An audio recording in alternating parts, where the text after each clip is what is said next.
Morning students, this is your fourth chapter of science book metals and non metals. Okay, first of all इस chapter को start करने से पहले आप learning objects जो है उसको रीड आउट करेंगे कि हम इस चैप्टर में क्या क्या पढ़ने वाले हैं और क्या क्या हमारे ऑब्जेक्टिव्स रहेंगे. ओके, मैटर फर्स्ट वर्ड इस this chapter is a matter. Okay, matter क्या होता है? ऐसी कोई भी चीज़ जिसका ना कोई शेप होता है, कोई स्ट्रक्चर्स होती है, जिसका कोई ना कोई वेट होता है, मास होता है, जो एक पर्टिकुलर जगह जो है वो कवर अप करती है, उसे हम मैटर कहते हैं. जैसे आपकी टेबल हो गई, चेयर हो गई, ये बुक हो गई, ये पेंसिल हो गई.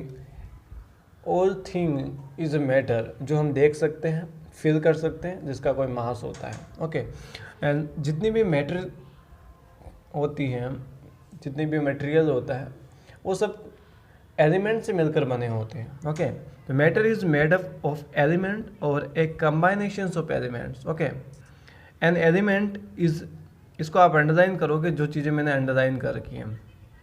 फर्स्ट डेफिनेशन इज एलिमेंट, कि मैटर तो हमने समझ लिया कि मैटर क्या होता है, और मैटर एलिमेंट से मिलकर बना होता है. अब एलिमेंट क्या होता है?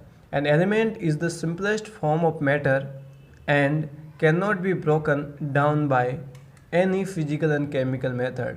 यानी कि किसी भी केमिकल और फिजिकल मेथड के थ्रू हम जिसे और ज़्यादा डिवाइडेड नहीं कर सकते और ज़्यादा ब्रोकन डाउन नहीं कर सकते.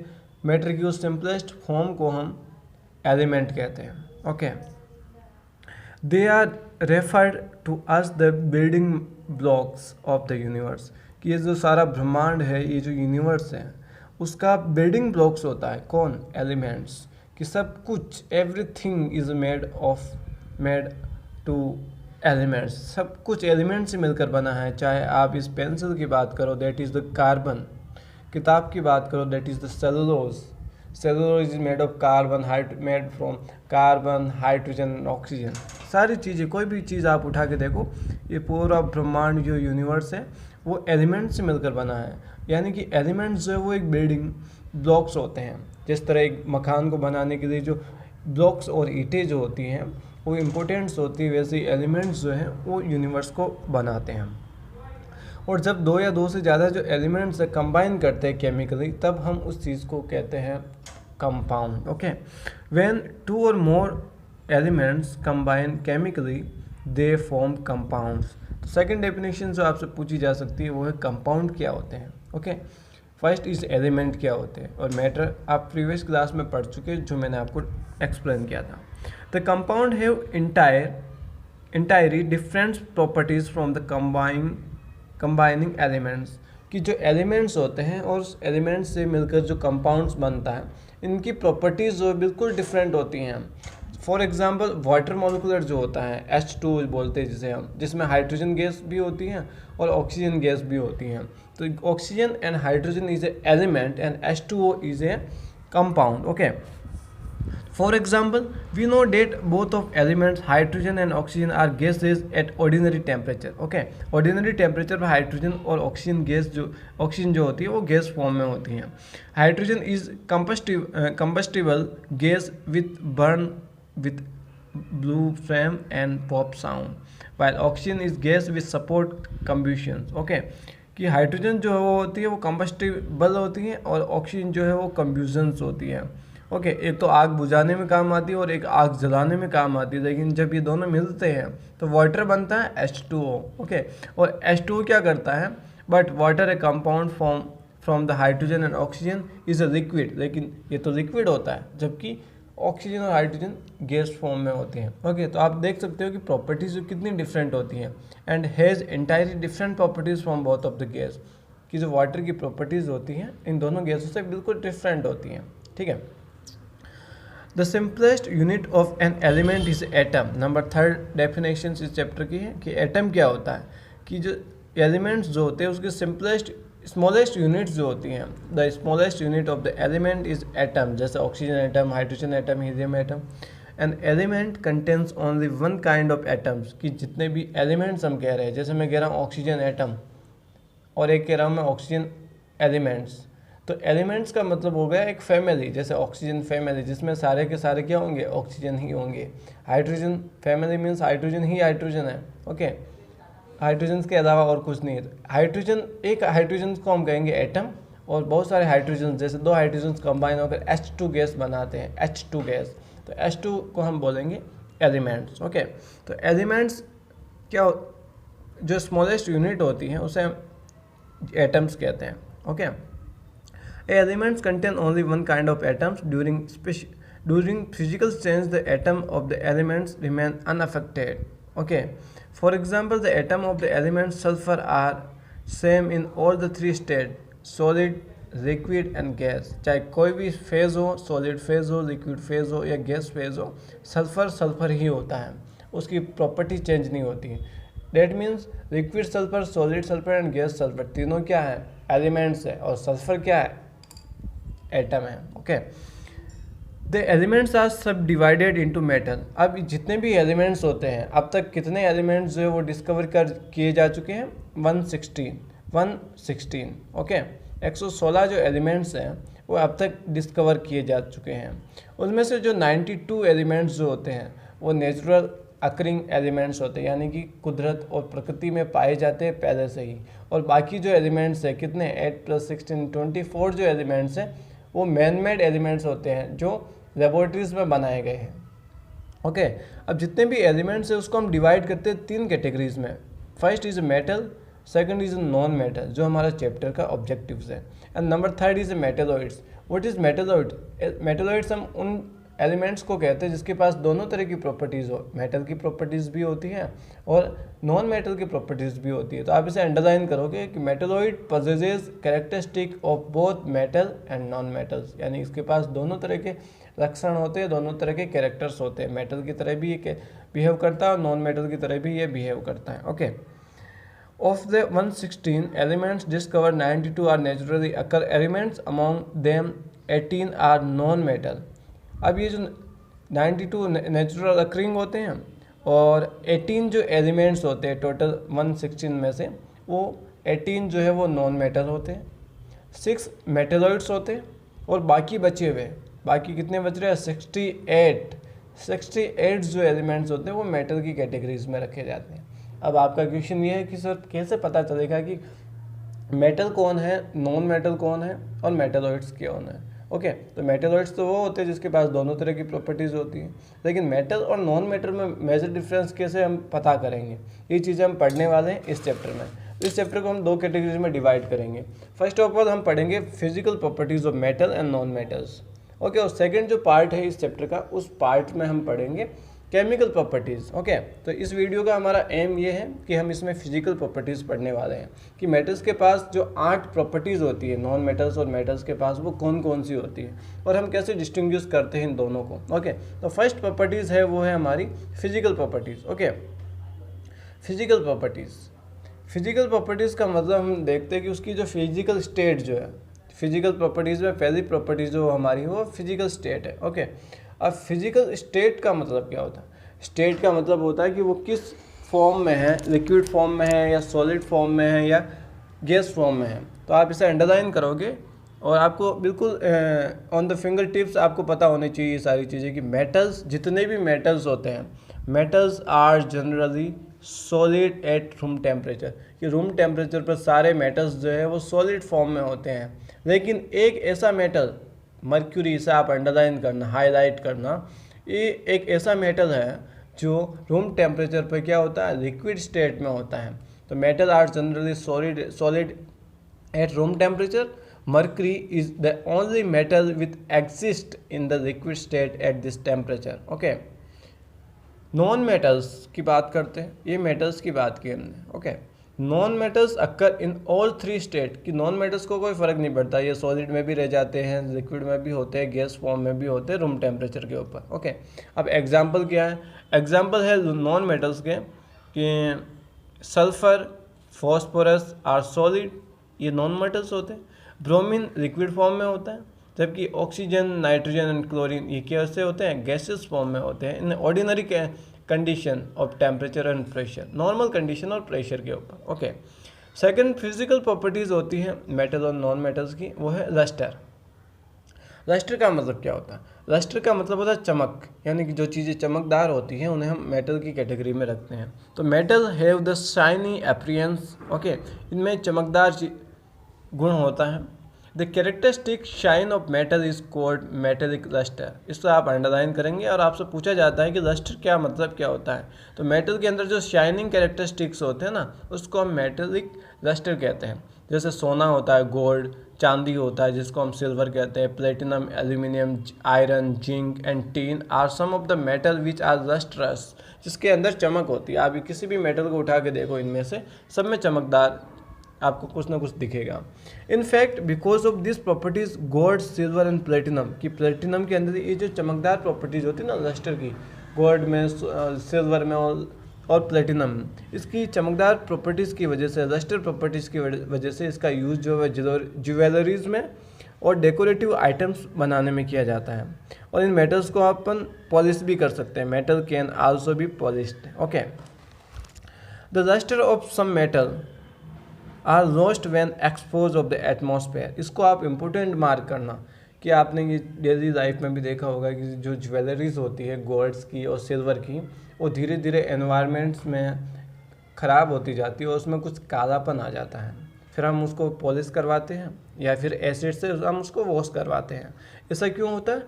क्योंकि एनवायरनमेंट के अंदर जो ऑक्सीजन होती है ना, वो इन मेटल के साथ रिएक्शन करके ऑक्साइड बना देती है। और ये ऑक्साइड्स जो होते हैं उस मेटल के ऊपर एक ऑक्साइड लेयर बनाते हैं। जैसे चांदी के अंदर, चांदी के ऊपर काले कलर की जो एक लेयर बन जाती है, इसके वजह से हम कहते हैं ना चांदी काली पड़ गई है।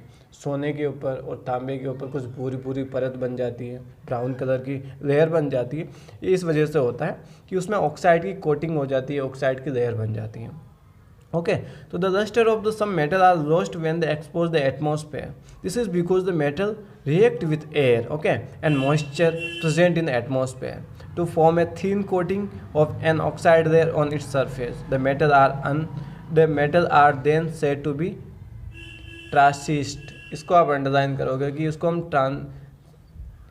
अंडरलाइन करोगे इसको हम टार्निश्ड क्यों कहते हैं। टार्निश्ड का मतलब समझ में आ गया कि ये जो ज्वेलरीज होती है वो काली पड़ जाती हैं, किसकी वजह से, सब कुछ मैंने एक्सप्लेन किया है। रबिंग एंड सैंड पेपर, अब समझना आप, रबिंग एंड सैंड पेपर जो होता है या फिर पॉलिश जो होती है, उससे आप इसको रिमूव कर सकते हैं ऑक्साइड लेयर को। फिर अपन कहते हैं ना कि इसको वापस हमने वॉशिंग करवाई है, एसिड वॉशिंग करवाई है, जिसकी वजह से वापस उसमें चमक आ गई है। Regain their lustre. Freshly cut metal are also lustrous, कि आप किसी मेटल को आप काटोगे ना, तब उस फ्रेशली कटिंग मेटल जो होता है उसमें भी लस्टर होती है, चमक होती है। ये सारा मेटल के बारे में था कि उसमें कुछ लस्टर होती है। जैसे ये गोल्ड है और ये सिल्वर के कुछ ज्वेलरीज बता रखी हैं।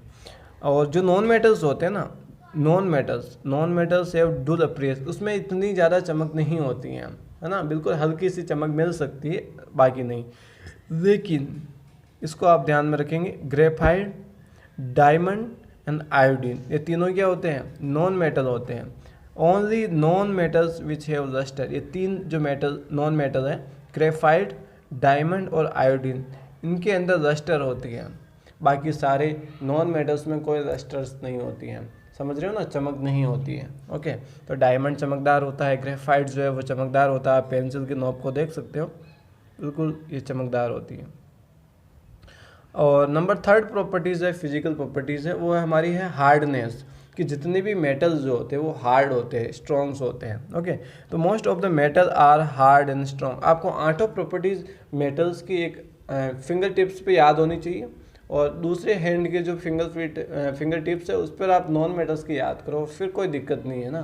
तो जैसे मैं वापस रिवीजन करवाता हूँ, तो स्टेट की बात करता हूँ, तो आपको अब तक याद हो गया होगा कि मेटल्स जो होते हैं वो सारे सॉलिड स्टेट में होते हैं, जबकि मरकरी जो है ऐसा मेटल है जो लिक्विड फॉर्म में होता है। और जब हम नॉन मेटल की बात करते हैं तो वो तीनों फेज में हो सकते हैं, solid, liquid and gas form में। लस्टर की बात करते हैं तो जितने भी मेटल होते हैं उसमें लस्टर कैरेक्टरिस्टिक्स होती हैं, यानी चमकदार होती है, उसकी वजह से हम उसके ज्वेलरी और डेकोरेटिव आइटम्स में इनका यूज़ करते हैं। और हम नॉन मेटल्स की बात करें तो ये सारे होते लस्टर फ्री होते हैं, इसमें कोई चमक नहीं होती, सिर्फ ग्रेफाइट, डायमंड और जो आयोडीन है उसमें ही लस्टर होता है। अब नंबर 3 प्रॉपर्टीज़ की हम बात करते हैं हार्डनेस की। Most of the metal are hard and strong, बिल्कुल, लेकिन 2 एक्सेप्शन है जिसको आप ध्यान में रखोगे। 2 ऐसे मेटल जो है सोडियम और पोटेशियम, इनमें हार्डनेस नहीं होती हैं, ये सॉफ्ट होते हैं। ओके, तो मोस्ट ऑफ द मेटल, सारे जो मेटल है वो स्ट्रॉन्ग और हार्ड होते हैं, लेकिन सोडियम और पोटेशियम ऐसे मेटल है जो सॉफ्ट होते हैं। This metal can be easily cut, इनको हम आसानी से काट सकते हैं विथ ए नाइफ, कि चाकू से हम इसको काट सकते हैं। तो आप जब लेबोरेटरीज में प्रैक्टिकल करने जाओगे ना केमिस्ट्री के, तब आपको सोडियम पीस नाइफ से काट के बताएंगे। Okay, iron, zinc and copper and tin are some of the hard metal, ये हार्ड मेटल होते हैं। Metal can also be a lot of stress, ये अपने ऊपर बहुत ज़्यादा वजन तोड़ सकते हैं। इस वजह से, बिकॉज ऑफ दियर स्ट्रेंथ, इसकी मजबूती की वजह से इसका जो यूज़ है हम करते हैं कंस्ट्रक्शंस के अंदर। Okay, for example iron is used the construction of building and bridge because of the its strength, इसकी मजबूती के कारण हम इसको कंस्ट्रक्शंस वर्क में, ब्रिज बनाने में हम इनका यूज़ करते हैं। और सारी जो बिल्डिंग मटेरियल्स होती है उसमें आप सब जानते हो सरिया जो होता है आयरन का, उस यूज किया जाता है। अब हम नॉन मेटल की बात करते हैं कि नॉन मेटल हार्डनेस रखते हैं या नहीं। Non metals which have solid are not as a hard as the metal, कि जो सॉलिड नॉन मेटल होते हैं ना, उनमें इतनी ज़्यादा हार्डनेस नहीं होती मेटल में जितनी होती हैं। In fact they are soft and brittle, ये सॉफ्ट होते हैं, ब्रिटल होते हैं, यानी ये आसानी से टूट जाते हैं, भंगुर प्रकृति के होते हैं, टूटने वाले। They break into piece on appliance pressure, जब हम उनके ऊपर अप्लाइंग प्रेशर, ओके, जब आप इसके ऊपर प्रेशर डालते हो तो ये छोटे छोटे पीस में ब्रेक डाउन हो जाते हैं। Sulphur and coal are some brittle non metals, ये इसका एग्जाम्पल। लेकिन इसका भी एक एक्सेप्शन है, और वो एक्सेप्शन है डायमंड। आप इसको अंडरलाइन करोगे, जो लाइन मैंने अंडरलाइन करी आप अंडरलाइन करके रीड आउट करोगे। Diamond which is one of the hardest substance found on the earth is an exception. मतलब अभी मैंने कहा कि जो मेटल्स होते हैं उसमें हार्डनेस और स्ट्रॉन्गनेस होती हैं, ये बहुत मजबूत होते हैं और बहुत हार्ड होते हैं, जबकि नॉन मेटल्स जो होते हैं उनमें हार्डनेस नहीं होती हैं। लेकिन डायमंड ऐसा नॉन मेटल है जिनमें बहुत ज़्यादा हार्डनेस होती है, और पूरी अर्थ के अंदर सबसे हार्ड जो सब्सटेंस होता है वो कौन होता है? डायमंड होता है। ओके, और ये कुछ कोल का एक डायग्राम बता रखा है, जो कोयला होता है, कोयला इज़ नॉन मेटल, और इसको आप छोटे छोटे और टुकड़ों में तोड़ सकते हो। तो coal can be broken into small pieces. Okay, number 4th properties होती है वो होती है हमारी सोनारिटी। ओके, अब आप कहेंगे सर ये सोनारिटी का मतलब क्या होता है? सोनारिटी का मतलब होता है कि जब आप इसके कुछ प्रेशर डालते हो या इसको कुछ नोक झोंक करते हो ना इसको, तब इसमें से कुछ आवाज़ें आती हैं। जैसे आप आयरन के जो तार है उसको खींच के छोड़ो, या उसको आप कुछ साउंड इसमें से प्रोड्यूस होता है। तो मेटल आर सोनोरियस, मतलब इसका मतलब क्या होता है समझना आप। सोनोरियस का मतलब क्या होता है, सोनारिटी का मतलब क्या होता है? They produce a ringing sound when struck, जब आप इसको मारते हो, चाहे लोहे को, तांबे को, इसको, तो उसमें से साउंड निकलते हैं। जबकि नॉन मेटल होता है वो नॉन सोनारियस होता है। जैसे आप कोयले को आप कितनी भी लकड़ी से मारो, पेंसिल से मारो, कोई आवाज़ नहीं आएगी। आप किसी ग्रेफाइट को मारो, कोई आवाज़ नहीं आएगी। लेकिन जो आयरन है, इसको आप आयरन को आप मारोगे तो उसमें से साउंड प्रोड्यूस होता है। This is the sonority. Therefore bells, इसलिए जो घंटी होती है, स्कूल की घंटी, मंदिर की घंटी, या बहुत सारी जो जहाँ से अपन को साउंड प्रोड्यूस करना होता है, वो किससे बनाए जाते हैं? वो मेटल से बनाए जाते हैं। आपने कभी देखा है लकड़ी की घंटी आवाज़ ही नहीं करेगी, कोई फ़ायदा ही नहीं। ठीक है, therefore bells and strings of musical instrument, जितने भी म्यूजिकल इंस्ट्रूमेंट्स होते हैं उसके अंदर आपने देखा होगा वायर जो बनाए जाते हैं। जैसे गिटार हो गया तो उसके वायर जो है वो कॉपर के, एलॉय के या आयरन के बनाए जाते हैं, मेटल्स के बनाए जाते हैं। This is the sonority. Okay, number 5th properties जो होती है, फिजिकल प्रॉपर्टीज़, वो होती है मेरेबिलिटी। मेरेबिलिटी का मतलब क्या होता है? मेरेबिलिटी का मतलब होता है कि जो मेटल्स होते हैं, आप उसको हथौड़े से मार रहे हो तो बिल्कुल चपटा होकर एक सीट बन जाती है। आप उससे एक सीट बना सकते हो। मैं आयरन की बात नहीं कर रहा हूँ, लोहे की बात नहीं कर रहा हूँ, सारे जो मेटल्स है आप उसको कूट के मार के उसकी सीट बना सकते हो, उसकी परत बना सकते हो, उसकी एक लेयर बना सकते हो। That is the malleability. तो metal can be beaten into thin sheet. This properties is known as malleability. For example iron nail और wire made of copper, aluminium, silver और गोल्ड व्हेन बीटन, जब इनको मारा जाता है विद ए हैमर, हथौड़े से, विल फोल्डन इनटू थिन शीट, तो ये फैल जाता है एक थिन शीट के अंदर। Okay, the sheet of gold and silver are made into ornaments. Very thin foil of very thin foil of silver are used to decorating sweet. आपने देखा होगा कि जो मिठाइयाँ होती हैं उस पर चमकदार चांदी की बहुत ही पतली परत होती है, तो उसको हम बोलते हैं वारक। ओके, और एल्यूमिनियम की जो फॉयल होती है, आप जानते हो जब भी अपन खाना पैक करते हैं, रोटी पैक करते हैं, चपाती पैक करते हैं, तो वो जो व्रेप होता है ना, व्रेपिंग फूड आइटम की, वो एल्यूमिनियम से मिलकर बनी होती है। ओके, नंबर 6 प्रॉपर्टीज जो होती हैं वो होती है ductility. Okay, number 6 properties is ductility. अब डक्टिलिटी का मतलब क्या होता है, मैं अपने लैंग्वेज में बताता हूँ कि डक्टिलिटी का मतलब होता है कि जितने भी मेटल्स होते हैं, आप उसको जब खींचोगे, आप उसको खींच के तार बना सकते हो। ऐसे ही अगर प्रॉपर्टीज़ है तो आप कहते हो कि उसमें डक्टिलिटी है। ओके, तो metal can also be drawn into thin wire. की मेटल्स को आप एक वायर के अंदर खींच के वायर बना सकते हो। This properties is knows ductility. Copper and aluminium wire are used for transmission of electricity. आप जानते हो कि जो इलेक्ट्रिसिटी जो होती है उसके अंदर जो वायर होते हैं वो एल्यूमिनियम और कॉपर से बनाए जाते हैं। ओके, जबकि गोल्ड और जो सिल्वर होता है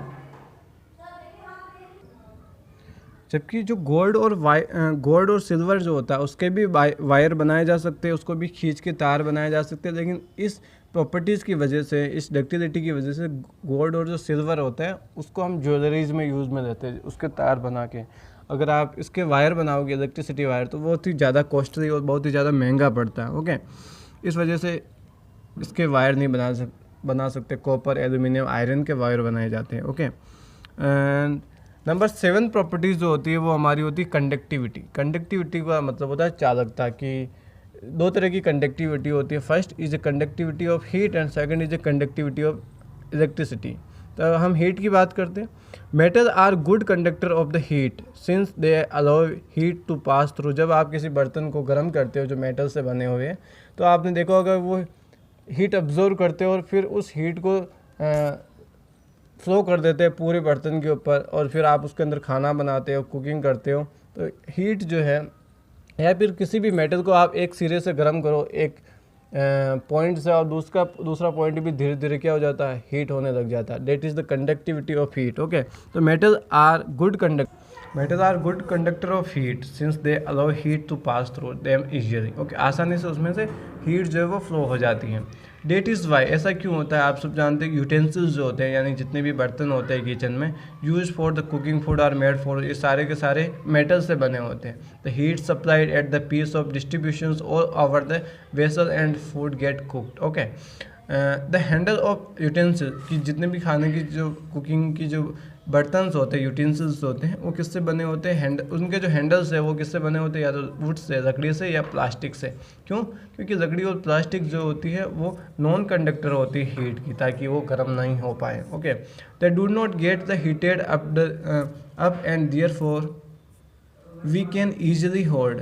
हाँ, अगर वो हीट नहीं होगी तो हम उसको आसानी से पकड़ सकते हैं, है ना, प्लास्टिक्स और वुड की जो हैंडल्स होते हैं उनको, वाइल कुकिंग, जब कुकिंग हो रही हो तब। अब हम नॉन मेटल की बात करते हैं, तो जितने भी नॉन मेटल होते हैं, non metals like carbon, wood, oxygen, nitrogen are non conductors of heat. Okay, सीधी सी लाइन है कि जितने भी मेटल होते हैं वो हीट के कंडक्टर होते हैं, और नॉन मेटल्स जो होते हैं वो हीट के नॉन कंडक्टर होते हैं, यानी कि वो गर्म नहीं होते। चाहे लकड़ी को आप गर्म करो, एक सिरा जब आप उसको हीट करोगे तो दूसरा सिरा हीट नहीं होगा। इस वजह से आपने देखा होगा आजकल किचन में जो चम्मच होते हैं वो भी लकड़ी के आते हैं सब्जी बनाने के लिए, है ना। अब हम बात करते हैं कंडक्शंस ऑफ इलेक्ट्रिसिटी की।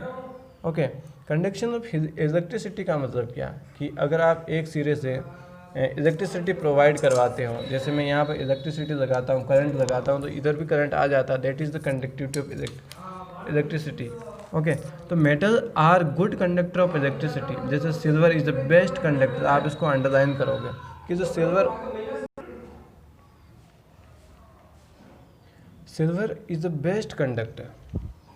Okay, silver is the best conductor of electricity followed by copper and aluminium. आप इसको अंडरलाइन करो कि सबसे बेस्ट जो कंडक्टर होते हैं मेटल में कॉपर और एल्यूमिनियम होते हैं, उससे भी ज़्यादा बेस्ट जो होता है वो सिल्वर होता है।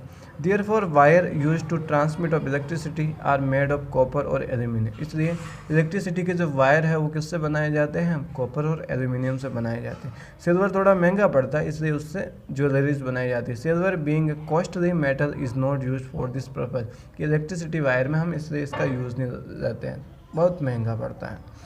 नॉन मेटल्स की बात करें हम तो non metals are either bad conductor, ये बेड कंडक्टर होते हैं, और नॉन कंडक्टर ऑफ इलेक्ट्रिसिटी होती है।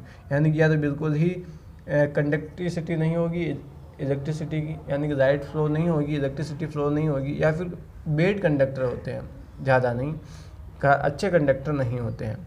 Would, plastic, coal, cotton, nylon and gas present in air are non conductor of electricity. A screwdriver use for electricity purpose, electricity purpose में जब हम screw driver हम use में लेते हैं, उसका जो हैंडल होता है वो वुड से और प्लास्टिक से बना होता है, ताकि उसमें इलेक्ट्रिसिटी फ्लो नहीं हो पाए और हमको करंट का झटका ना लग पाए। ओके, अब इसको आप अंडरलाइन करोगे, ये जो हाईलाइट वर्ड है ग्रेफाइट, ये ग्रेफाइट किसका मिलकर बना होता है, कार्बन से। ग्रेफाइट कार्बन से मिलकर बना होता है। जो डायमंड होता है वो भी कार्बन से बनता है, जो लकड़ी होती है वो भी कार्बन से बनती है, किताब है वो भी कार्बन से, और हमारी बॉडी मोस्ट ऑफ जो part of the human bodies वो भी कार्बन से मेड है। ओके, तो ग्रेफाइट जो कार्बन से मिलकर बना होता है, which is the good conductor of electricity is exception. इस एक्सेप्शन को आप अंडरलाइन करोगे, जो इम्पोर्टेंट है इसको आप इम्पोर्टेंट मार्क भी करोगे। कहने का मतलब है कि मैं कह रहा हूँ कि कंडक्टिविटी हमने पढ़ी, हीट ऑफ कंडक्टिविटी में जो मेटल्स होते हैं उसमें सब में हीट फ्लो होती है, और नॉन कंडक्टर होते हैं वो हीट के नॉन कंडक्टर होते हैं। और जब हमने इलेक्ट्रिसिटी की बात की तो मेटल सारे इलेक्ट्रिसिटी फ्लो करते हैं, दैट मीन्स गुड कंडक्टर होते हैं।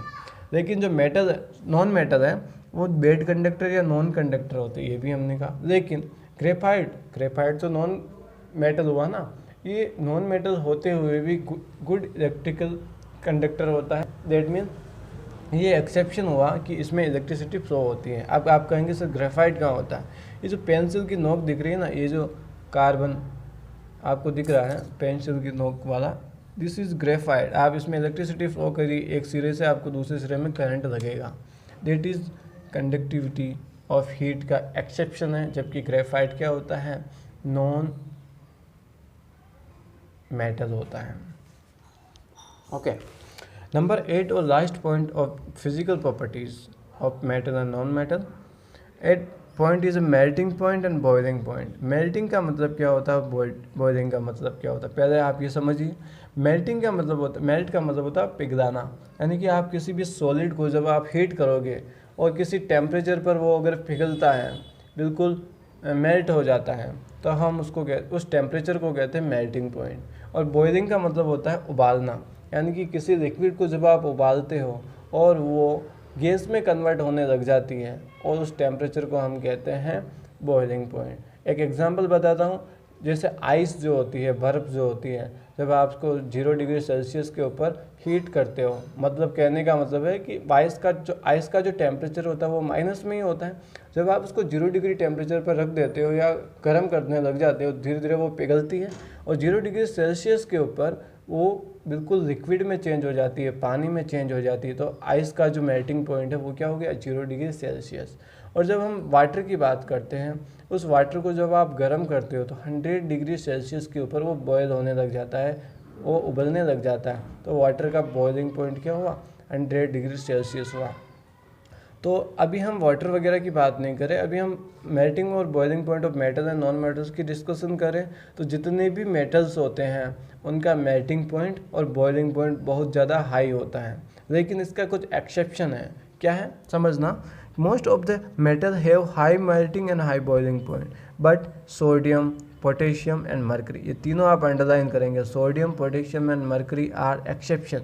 इसका मतलब हुआ कि सोडियम, पोटेशियम और मरकरी का मेल्टिंग पॉइंट और बॉइलिंग पॉइंट क्या होता है, लो होता है। ये मेटल तो है लेकिन लो होता है, ये इसका एक्सेप्शन है।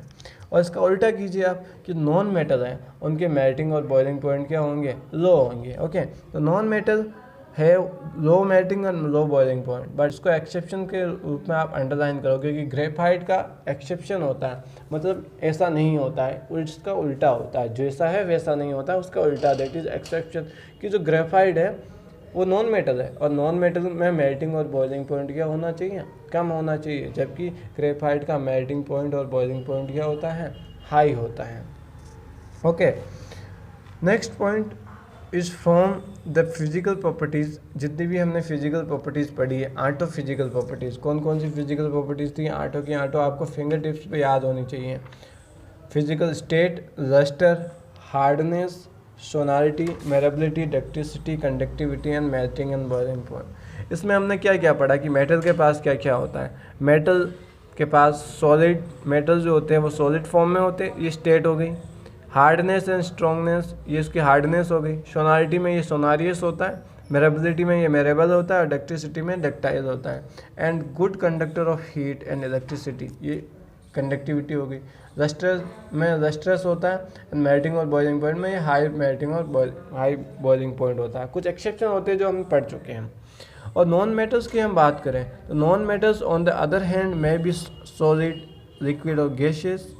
They are soft, non-sonorous, non-malleable, non-ductile, non-conductor of heat and electricity। लेकिन इसका एक्सेप्शन आपको पता ही है, ग्रेफाइट होता है इलेक्ट्रिसिटी का exception. And dull in appearance, कि इसमें लस्टर नहीं होता है, हल्की सी चमक होती है। And have low melting and boiling point, ये हमने पढ़ा। तो आपने 8 जो पॉइंट पढ़े ना, उसका सब कुछ सार जो है यहाँ से लेकर यहाँ तक है, कि हमने सब कुछ पढ़ा वो इन 2 पैराग्राफ्स के अंदर, छोटे छोटे पैराग्राफ्स में है। अब चेक योर नॉलेज क्वेश्चन की बात करते हैं कि आपने फर्स्ट चैप्टर, सेकंड चैप्टर और थर्ड चैप्टर्स में कुछ स्टूडेंट्स ने नॉलेज के क्वेश्चन भी नोट डाउन किए अपने नोटबुक में, और कुछ ने नहीं किए। और जो नोट डाउन नहीं कर पाए उनका रीज़न ये था कि उनके पास नोटबुक नहीं थी। ओके, तो आप इसको स्क्रीनशॉट ले सकते हो, या इस वीडियो को पॉज करके यहीं पर रोक सकते हो, और फिर आप इसको आप नोट डाउन कर सकते हो, इससे कोई दिक्कत नहीं है ना। तो मैं चेक योर नॉलेज के आंसर है वो मैं लिख चुका हूँ। आप एक बार इन आंसर को फाइंड आउट करेंगे, अगर आपके पास बुक है तो उसके बाद मैच करेंगे और फिर लिखेंगे। आपका नॉलेज जो है वो बिल्डअप होगा। और आप डायरेक्ट लिखना चाहो तो लिख सकते हो। पहले का आंसर है लस्टर, दूसरे का आंसर है मेरेबिलिटी, नंबर 3 का आंसर है मर्करी, और नंबर 4 का एग्जाम्पल है आंसर है वो डक्टिलिटी। ओके, और ट्रू फॉल्स के अंदर आंसर ये आपको मिलेंगे, ट्रू है, सेकंड फॉल्स है, और थर्ड जो है ट्रू है। ओके, अब एक साइंस बीट जो है वो आपको एक बार रीड आउट करनी है बस, कि इसका मतलब क्या हो। उसमें एक लाइन जो है आपको अंडरलाइन करनी है जो आगे यूज़ में आएगी। आपने स्टील का नाम तो सुना ही होगा। एक तो होता है आयरन, लोहा, और एक होता है स्टील के बर्तन बनते हैं, और कई सारी जगह पर हम उसका यूज़ देखते हैं। स्टील जो है उसके ऊपर कोरोजन भी नहीं होता, यानी जंग भी नहीं लगती है, और जंग प्रूफ होता है, कोरोजन प्रूफ होता है, रस्टिंग प्रूफ होता है। तो ये स्टील होता क्या है, तो स्टील क्या होता है बताता हूँ मैं, कि जो आयरन होता है ना, लोहा, उसके अंदर क्रोमियम और निकल, ये 2 मेटल जो होते हैं उनको मिक्स कर दिया जाता है तो स्टील बनती है। और जो स्टील होती है वो हार्ड होती है, और उसके ऊपर रस्ट नहीं लगता, मजबूत होती है, लोहे से भी ज़्यादा मजबूत होती है। तो स्टील में 3 चीज़ें होती है, आपको पता होना चाहिए। कौन कौन सी? Iron, chromium and nickel. Okay, अब एक टेबल बनी हुई है, वैसे आपको नोट डाउन तो नहीं करना, लेकिन आपका एक वर्क है, अगर जिसके पास भी बुक्स है, आप इस टेबल्स में एक बैठे बैठे आप देखोगे, इनमें से आपको पता करना कि आयरन जो होता है वो क्या होता है, मेटल होता है। एल्यूमिनियम भी मेटल होता है, कॉपर भी मेटल होता है। वुड जो होता है वो नॉन मेटल होता है, सल्फ़र भी नॉन मेटल होता है, कोल जो होता है वो भी नॉन मेटल होता है, जिंक मेटल होता है, ग्रेफाइट नॉन मेटल होता है। यह आप फाइंड आउट कर चुके हो। उसके बाद हम कंडक्टिविटी की बात करते हैं। तो कंडक्टिविटी में हमको पता है कि जितने भी मेटल है वो क्या होते हैं, कंडक्टर होते हैं। वुड जो है नॉन मेटल होता है, ये नॉन कंडक्टर होगा, ये नॉन कंडक्टर होगा। जिंक मेटल है तो ये कंडक्टर होगा। लेकिन ग्रेफाइट जो है वो नॉन मेटल है, लेकिन ये एक्सेप्शन है ना, ये कंडक्टर होता है। ओके, तो नेक्स्ट जो पोर्शन है इस चैप्टर का वो हम नेक्स्ट क्लास में पढ़ेंगे, जिसमें हम केमिकल प्रॉपर्टी डिस्कस करेंगे। Thank you.